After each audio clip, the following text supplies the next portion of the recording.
আসসালামু আলাইকুম এভরিওয়ান। ফ্রান্সে উচ্চশিক্ষা ও স্কলারশিপ নিয়ে নতুন ভিডিওতে আপনাদের সকলকে স্বাগতম জানাচ্ছি। আমি ইহসান সানি। আজকের ভিডিওতে আমরা আলোচনা করব ফ্রান্সে আপনারা কিভাবে পিএইচডি পজিশনগুলো খুঁজে পাবেন। আজকে আমাদের সাথে আছেন মিসেস শাফকাত ইসলাম টুম্পা। তিনি বর্তমানে পিএইচডি করছেন ফ্রান্সের ইউনিভার্সিটি দি লিলে। সো আমরা আজকে তার সাথে আলোচনা করব ইন ডিটেলস তিনি কিভাবে পিএইচডি পজিশন খুঁজে পেলেন এবং ফ্রান্সের কোন কোন ওয়েবসাইটগুলোতে আপনারা পিএইচডি পজিশন সার্চ করবেন, কোন কোন ল্যাবগুলোতে সার্চ করবেন এবং আপনাদের স্ট্র্যাটেজি কেমন হতে পারে। তো চলুন তবে শুরু করা যাক।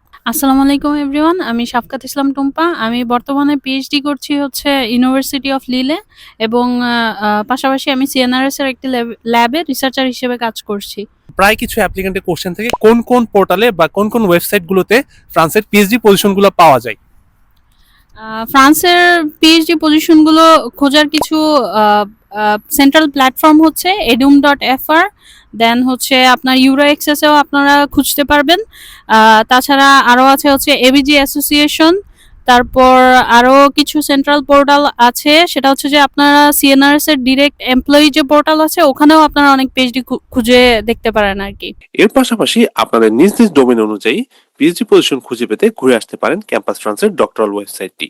এখানে আপনারা দেখতে পাচ্ছেন প্রত্যেকটা সাবজেক্ট ওয়াইজ এবং ডোমেন ওয়াইজ পিএইচডি পজিশনগুলো অ্যাভেলেবল আছে। যেমন আমি এখানে দেখতে পাচ্ছি biology, health, chemistry, computer science, engineering, law, management, economy, maths, physics and social science. So আমি এখানে ফর এক্সাম্পল বায়োলজি অ্যান্ড হেলথের একটি অপশন ওপেন করলাম। এখানে আমি দেখলাম বায়োটেকনোলজি রিলেটেড বেশ কিছু পিএইচডি পজিশন ওপেন আছে। কোন ধরনের ফান্ডিং তারা প্রোভাইড করে থাকে তা নিয়ে ডিটেলস যদি বলতেন আমাদের ভিউয়ার্সদের জন্য। আসলে ফ্রান্সের পিএইচডি স্ট্রাকচারগুলো নিয়ে যদি বলি আসান, তাহলে ফ্রান্সের পিএইচডি ফান্ডিংগুলো বিভিন্ন ধরনের বিভিন্নভাবে আসতে পারে। কিছু হচ্ছে আপনার ইউনিভার্সিটি সেন্ট্রাল ফান্ডিং হিসেবে থাকে, আবার কিছু হচ্ছে আপনার কিছু প্রফেসরের কাছেই তাদের নিজস্ব প্রজেক্টের ফান্ডিং থাকে, যেমন এএনআর থেকে হতে পারে, ইআরসি ফান্ডিং হতে পারে, তাছাড়া আরও বিভিন্ন ধরনের ইউরোপিয়ান যত ফান্ডিং আছে ওগুলো হতে পারে। সেটা হচ্ছে আপনার ধরেন সুপারভাইজার যে প্রজেক্ট নিয়ে কাজ করছে সেই প্রজেক্টের আন্ডারে কিছু নিজস্ব ফান্ডিং থাকে। তারপরে আরেকটা ফান্ডিং হচ্ছে যে আপনার বিভিন্ন ধরনের রিজিয়ন অনুযায়ী, যেমন আমার হচ্ছে লিল হচ্ছে হোথ-ফ্রান্স রিজিয়নে আছে, তো এই হোথ-ফ্রান্স রিজিয়ন থেকেও আপনার হচ্ছে কিছু ফান্ডিং প্রোভাইড করা হয় যেটা 50% কাভারেজ হিসেবে থাকে। তো এই ফান্ডিংগুলা আসলে এইভাবেই স্প্লিট করা থাকে। ফ্রান্সে পিএইচডি ফান্ডিং গুলো সাধারণত দুই ধরনের হয়ে থাকে, সিফ্রে ফান্ডিং এবং ইউনিভার্সিটি বা lab base funding. University funding এ সাধারণত 2100 থেকে 2150 ইউরো পার মান্থ স্যালারি ধরা হয়, আর সিফ্রে ফান্ডিং গুলো হয় 2900 থেকে 2950 euro per month. CIFRE funding গুলো প্রোভাইড করা হচ্ছে বিভিন্ন কোম্পানিগুলো, যেমন Schneider, ST micro electronics, Alstom, Orange, এরপর হচ্ছে বোস, বিভিন্ন কোম্পানি। সো আপনারা প্রথমে চেষ্টা করবেন বিভিন্ন সিফ্রে ফান্ডিং গুলোতে ট্রাই করার এবং পরবর্তীতে ইউনিভার্সিটি বা ল্যাব বেস ফান্ডিং এ অ্যাপ্লাই করার চেষ্টা করবেন। তাহলে ফান্ডিং এর বিষয়টা বুঝলাম। তাহলে কোন একটা স্টুডেন্ট যদি বাংলাদেশ থেকে সরাসরি পিএইচডি তে আসতে চায় তাহলে কি সরাসরি ইমেল করলে কি ফান্ডিং গুলো পাওয়া যায় কিনা, বা ইন্টারভিউ দিয়ে যেটা আমরা দেখি ইউএসএ তে স্টুডেন্টরা সরাসরি প্রফেসরদের সাথে যোগাযোগ করে, রিসার্চ ফান্ডিং থাকে, টিচিং অ্যাসিস্ট্যান্টশিপ থাকে, এই ধরনের ফান্ডিং গুলো কি ফ্রান্সে অ্যাভেলেবল কিনা? আচ্ছা, পিএইচডি অ্যাপ্লিকেশন করার ক্ষেত্রে আমি বলবো যে একটা স্টুডেন্টের আসলে ফান্ডিং নিয়ে চিন্তা না করাই ভালো, কারণ এই ফান্ডিং পুরোটাই হচ্ছে সুপারভাইজার নিজস্বভাবে ম্যানেজ করতে পারে। কারণ এই ফান্ডিংটা আসলে সুপারভাইজারের হাতে থাকে।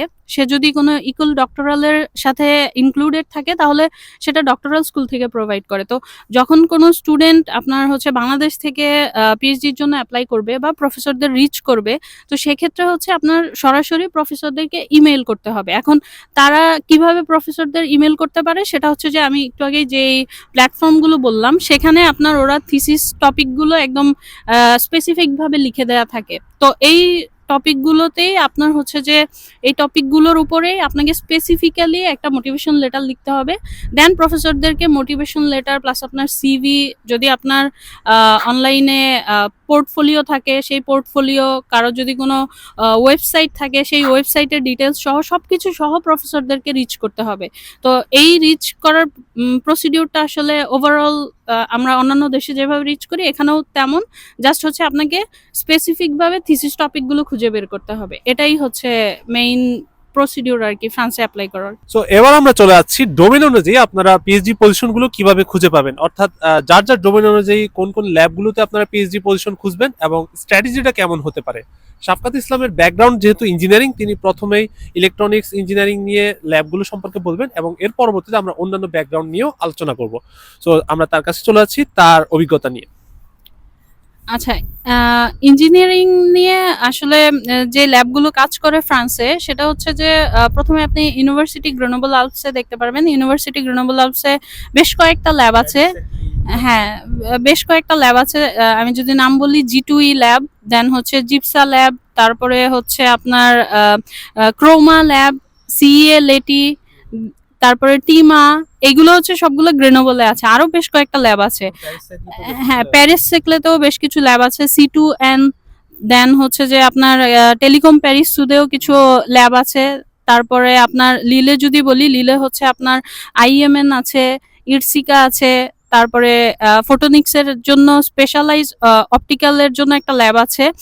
আর বর্দুতে হচ্ছে আপনার IETR ল্যাব আছে।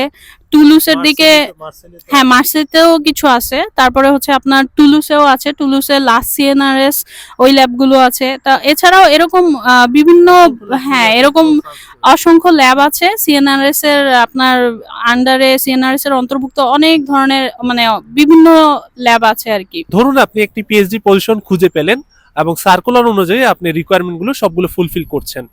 তো এবার আপনি অ্যাপ্লিকেশনটা কিভাবে করবেন, অর্থাৎ প্রসেসটা কিভাবে আগাবেন, অর্থাৎ ইন্টারভিউ আছে কিনা বা প্রফেসরকে কিভাবে রিচ করতে হবে তা নিয়ে যদি আমাদের কিছু বলতেন। আচ্ছা, অ্যাপ্লিকেশনের ক্ষেত্রে আমি যেটা বলবো যে আপনারা ফ্রান্সে ইউনিভার্সিটির মেইন পোর্টালের পাশাপাশি আপনারা এই যে যে ল্যাবগুলোর নাম বললাম, এইগুলোর এমপ্লয়ি প্ল্যাটফর্মেও খুঁজবেন। তো ওখানে আপনারা মেইনলি আপনাদের সুপারভাইজার বা সুপারভাইজাররা বিভিন্ন থিসিস টপিক প্রোভাইড করে থাকেন। তো সেই অনুযায়ী আপনাদেরকে দেখে দেন প্রথমে হচ্ছে যে সুপারভাইজারদেরকেও ইমেইলে রিচ করতে পারেন, অথবা হচ্ছে তারা স্টুডেন্টরা এটাও করতে পারে যে সেন্ট্রালি ওইখানেও অ্যাপ্লিকেশন করার অপশন থাকে, যে ওই ল্যাবের আপনার ওয়েবসাইটেও অ্যাপ্লিকেশন করার অপশন থাকে। তো সেন্ট্রালিও অ্যাপ্লাই করতে পারে তারা, আবার হচ্ছে যে ইমেইলে প্রফেসরদেরও রিচ করতে পারে। তবে আমি বলবো যে আগে প্রফেসরদেরকে রিচ করা, যাতে তারা অ্যাটলিস্ট ইন্টারভিউয়ের জন্য কল করে। সো প্রফেসরদের রিচ করাটাও কিন্তু গুরুত্বপূর্ণ ফ্রান্সে পিএইচডি পাওয়ার ক্ষেত্রে। তার পাশাপাশি আমরা এটাও জানি যে ইন্টার্নশিপটাও কিন্তু খুবই গুরুত্বপূর্ণ। অনেকেই আমার কাছে কোশ্চেন করে থাকেন যে ভাই, ফ্রান্সে কি সরাসরি পিএইচডি পজিশনে যাওয়া পসিবল কিনা। আপনি যদি রিকোয়ারমেন্টগুলো ফুলফিল করে থাকেন তাহলে অবশ্যই পসিবল।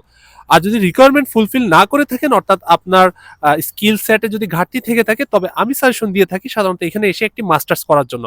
তো সেক্ষেত্রে আমরা দেখি স্টুডেন্টরা যারা মাস্টার্স করছে তাদের স্কিল সেটগুলো অনেকটা শার্পেন হয় এবং আপনি চাইলে ল্যাবগুলোতে একটা ইন্টার্নশিপও করতে পারেন ওই রিসার্চ চলাকালীন সময়টাতে বা মাস্টার্স চলাকালীন সময়টাতে, এবং এই ইন্টার্নশিপ থেকে আপনারা চাইলে একটা ফুললি ফান্ডেড পিএইচডি পজিশনও বাগিয়ে নিতে পারেন। সো এই সম্পর্কে আমাদেরকে শাফকাত ইসলাম আরো ডিটেলস জানাবেন, যেহেতু উনি এখানে মাস্টার্স করেছেন এবং তা থেকে একটি পিএইচডি পজিশন পেয়েছেন ইন্টার্নশিপ থেকে। হ্যাঁ, আমি আসলে যেই ল্যাবটিতে এখন পিএইচডি করছি, এখানে আসলে আমি মেইনলি ইন্টার্নশিপ করতেই এসেছিলাম। তো আমি যেটা বললাম একটু আগেই, যে আমার সুপারভাইজারের কাছে মেইনলি এই প্রজেক্টের জন্য আলাদা করে ফান্ডিংই ছিল। তো আমাকে সেন্ট্রাল ফান্ডিং এর জন্য ওয়েট করতে হয়নি অ্যাকচুয়ালি। তো আমি যখনই উনিও ডিটারমাইন্ড ছিলেন যে আমাকেই নেবেন, এবং আমিও ছিলাম যে হ্যাঁ ঠিক আছে, আমি এখানে পিএইচডি করতে পারি। তো সেই ক্ষেত্রে আমার আসলে পিএইচডি পাওয়াটা একটু তুলনামূলকভাবে জার্নিটা একটু সহজই হয়েছে। যারা ধরেন যে তো আমি আসলে এটাই বলবো যে যারা এখানে মাস্টার্স করছেন এবং যাদের টেন্ডেন্সি থাকে যে তারা পিএইচডি করবেন ভবিষ্যতে, তো সেই স্টুডেন্টরা কিন্তু আসলে সরাসরি একটা রিসার্চ মাস্টার্সে এনরোল হয়ে, মানে রিসার্চ মাস্টার্সের অপরচুনিটি গ্র্যাব করে তারপরে সেখান থেকে পিএইচডিতে কনভার্ট করাটা তুলনামূলক ইজি। কারণ একটা প্রফেসর আপনাকে চিনে না, জানে না, কেন সে আপনাকে দিবে? আপনার স্কিল সেটও যদি ওরকম না থাকে, তখন হচ্ছে যে এটা একটু ডিফিকাল্ট হয়ে যায়। তো আমি বলবো যে একটা রিসার্চ ইন্টার্নশিপ যদি কোনো ল্যাবে করতে চায়, তাহলে সেখান থেকেই পিএইচডিটা পাওয়া সহজ হয় আর কি। সো আমরা জানলাম তার অভিজ্ঞতা। এর পাশাপাশি আমরা আরো জানতে চাইবো অন্যান্য ডোমেনগুলো নিয়ে। যেমন অনেকেই কোশ্চেন করে থাকেন ইঞ্জিনিয়ারিং এর পাশাপাশি, আমরা সাধারণত জানি ইঞ্জিনিয়ারিং এবং পিওর সায়েন্স ব্যাকগ্রাউন্ডের ডোমেনে ফান্ডিং বেশি। এর পাশাপাশি বিজনেস এবং ইকোনমিক্স এবং হেলথ সায়েন্সে ফান্ডিং কেমন, পিএইচডি পজিশন আছেন কিনা, তা নিয়েও আমরা তার কাছে জানতে চাইবো। যদি তার ধারণা থেকে থাকে বা তার কলিগরা থেকে থাকেন এই ফিল্ডে কাজ করে থাকেন, আমরা তা নিয়ে তার কাছ থেকে জানার চেষ্টা করব।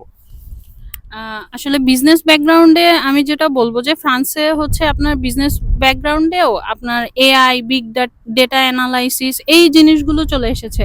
তো দেখা গেছে যে যারা বিজনেস ব্যাকগ্রাউন্ডের হয়েও এই স্কিলগুলো যাদের আছে তারা কিন্তু বিভিন্ন ধরনের কোম্পানিতে যে পিএইচডি গুলো অফার করে সেখানেও অ্যাপ্লাই করতে পারে।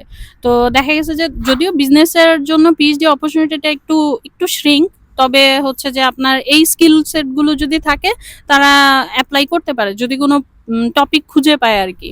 এটাই। ইকোনমিক্স, তারপর ম্যানেজমেন্ট, এরপর হচ্ছে ইকোনমিক্স ম্যানেজমেন্ট, তারপর হচ্ছে যারা আর্টসের তাদের কি কোনো অপরচুনিটি আছে কিনা পিএইচডি ক্ষেত্রে?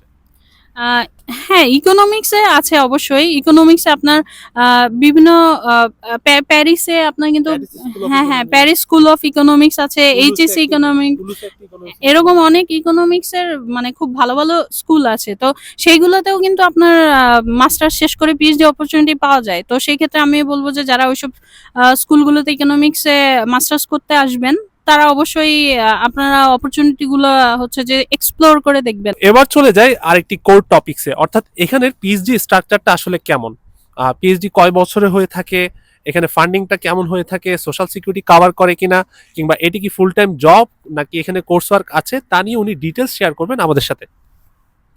আচ্ছা, ফ্রান্সের পিএইচডি স্ট্রাকচারটা হচ্ছে কি যে অন্যান্য যদি আমরা যেসব পিএইচডি ইয়ের সাথে মানে পরিচিত, দেখা যায় যে ইউএসএ তারপর ইউকে এখানে হচ্ছে আপনার মেইনলি ইউনিভার্সিটিতেই পিএইচডি গুলো হয়ে থাকে। আপনি ইউনিভার্সিটিতে হ্যাঁ ভর্তি হবেন, সেখানে কিছু কোর্স করবেন, পিএইচডিতেও কোর্স ওয়ার্ক থাকে, তারপর আপনি হচ্ছে রিসার্চে আগাবেন।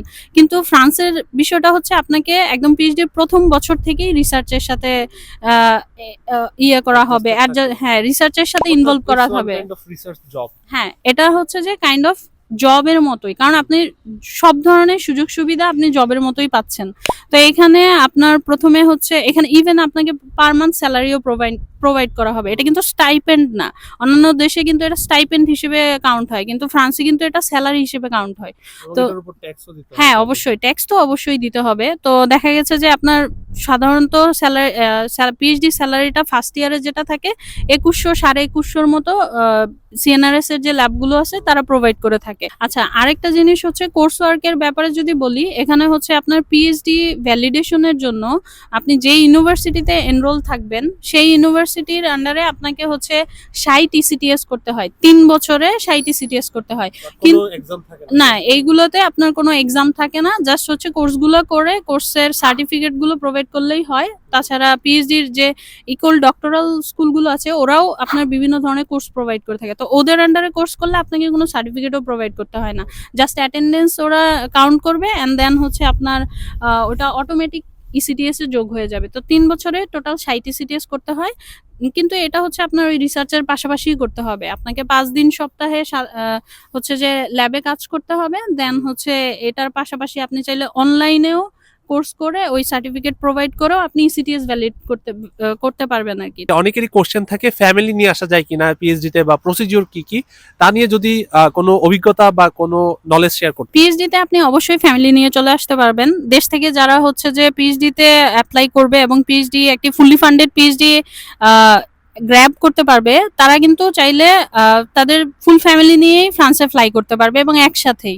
তো প্রসিডিউরটা হচ্ছে প্রথমে আপনি যখন আপনার কনফার্মেশন পিএইচডির কনফার্মেশনটা পাবেন, আপনাকে হচ্ছে আপনি যেই ল্যাবে রিসার্চার হিসেবে কাজ করবেন সেখান থেকে একটি হোস্টিং লেটার দেওয়া হবে।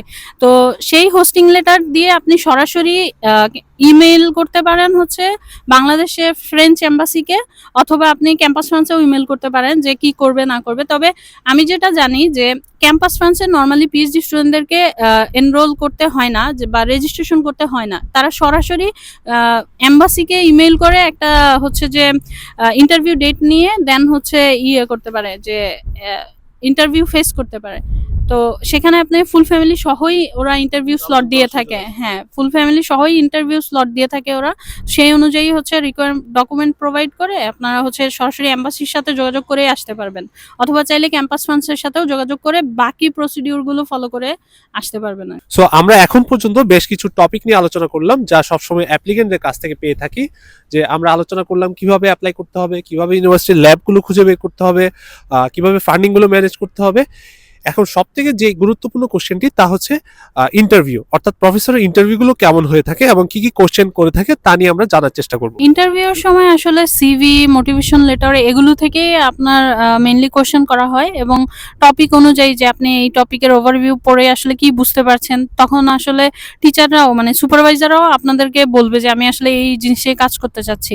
এবং আপনারা যদি একটি আপনাদের ওভারঅল প্রোফাইল নিয়ে একটি প্রেজেন্টেশন দিতে পারেন, সেটা আরো বেশি ভালো হয়, ইফেক্টিভ হয় আর কি।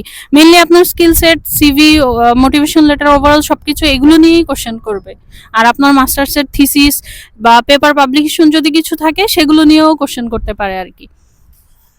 এর পাশাপাশি আরেকটি গুরুত্বপূর্ণ কোশ্চেন তা হচ্ছে একাডেমিক এক্সেলেন্সটা কিভাবে দেখা হয়, অর্থাৎ ব্যাচেলরের ট্রান্সক্রিপ্ট, মার্কশিট এবং মাস্টার্সের মার্কসটা কেমন প্রভাব ফেলে পিএইচডি অ্যাডমিশনের সময়।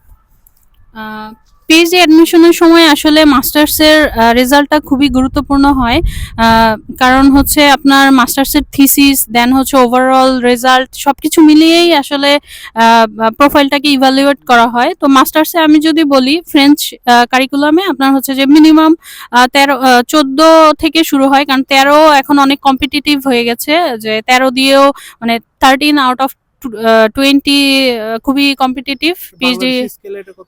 বাংলাদেশি স্কেলে আপনার হচ্ছে 3.5 প্লাস থাকলে ভালো হয় আর কি। আইএলটিএস স্কোরটা কি গুরুত্বপূর্ণ কি? না, আইএলটিএস স্কোর তেমন গুরুত্বপূর্ণ না, কারণ এখানে ডক্টরাল স্কুলগুলোতে ইউএস এর মতো সেভাবে বলে দেওয়া থাকে না যে এই আইএলটিএস স্কোর লাগবে। নর্মালি আপনার প্রফেসরের সাথে আপনি ইংলিশে ভালোভাবে কমিউনিকেট করতে পারলেই হলো আর কি। আইএলটিএস এর ব্যাপারে ওরা অত একটা দেখে না। আমি অনেক ইন্ডিয়ান স্টুডেন্টকে দেখেছি, ওরা উইদাউট আইএলটিএস এ পিএইচডি করতে আসে এখানে সরাসরি। সো আমার কাছে আইএলটিএসটা তেমন কোনো প্রবলেম মনে হয় না। হ্যাঁ, মাস্টার্সের রেজাল্ট খুবই গুরুত্বপূর্ণ এবং তার মাস্টার্সের থিসিসটা খুবই গুরুত্বপূর্ণ। তো ফ্রান্সে যারা মাস্টার্স করে, আমি বলবো যে যাদের পিএইচডি করতে ইচ্ছুক তারা অবশ্যই 14 প্লাস রাখবেন। তো আশা করি ভালো হবে, এটা আপনার পিএইচডি ইভ্যালুয়েশনের জন্যও ভালো হবে। সো আশা করি আপনাদের সকল কোশ্চেনের আনসার আমরা দিতে পেরেছি আজকের ডিসকাশনে। তো দেখা হবে পরবর্তীতে অন্য কোনো নতুন ভিডিওতে, অন্য কোনো নতুন টপিক নিয়ে। ততদিন পর্যন্ত ভালো থাকবেন, সুস্থ থাকবেন। আল্লাহ হাফেজ।